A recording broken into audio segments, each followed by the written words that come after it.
கர்த்தர் எதையெல்லாம் நமக்கு டீச் பண்ணுறாரோ, நல்ல விளக்கமாக எதையெல்லாம் கர்த்தர் டீச் பண்ணுறாரோ அந்த டீச் பண்ணுறதுல, அதாவது இப்போ எப்படி பிள்ளைகளுக்கு படிக்கிறதுக்கு ஒரு காலம் இருக்குது, அப்புறம் எப்படி இருக்குது எக்ஸாமுக்கு ஒரு காலம் இருக்குது. அப்போ என்ன சொல்கிறாருன்னா, நமக்கு டீச் பண்ணி ப்ராக்டிக்கல் நடத்துகிறார். என்ன பண்ணுறாரு? டீச் பண்ணி ஒரு ப்ராக்டிக்கல் வருது, ஒரு டெஸ்ட் வருது. நீ இவ்வளோ நாள் படிச்சுட்டு ஒரு வேளை பொறுமையை குறிச்சே சொல்கிறேன், பொறுமையார் அப்படின்னு சொல்லிட்டு பொறுமைக்கு ஒரு டெஸ்ட் வருது. விசுவாசம் சொல்லிட்டு விசுவாசத்துக்கு ஒரு டெஸ்ட் வருது.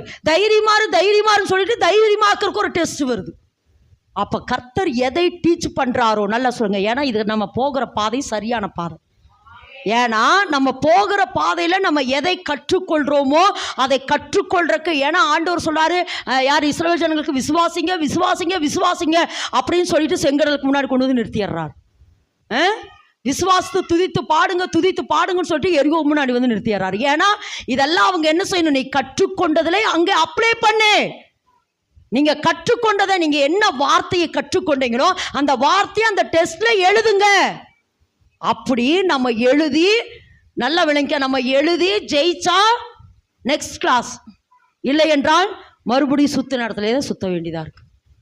ஆனால் இன்னைக்கு அதனால தான் சொல்கிறேன். எதுக்கு இதை சொல்கிறேன் அப்படின்னா, அப்போ பரிசுத்த அலங்காரத்துடனே அப்படின்னா அதுக்கு ஒரு டெஸ்ட் வரும். ஜாக்கிரதையாக இருந்து கொள்ளுங்கள். எதுக்கு இதை சொல்கிறேன்னா, நம்ம அதான், ஏன்னா நம்ம கிறிஸ்துவ வாழ்க்கை என்பது கடந்து போகிற வாழ்க்கை.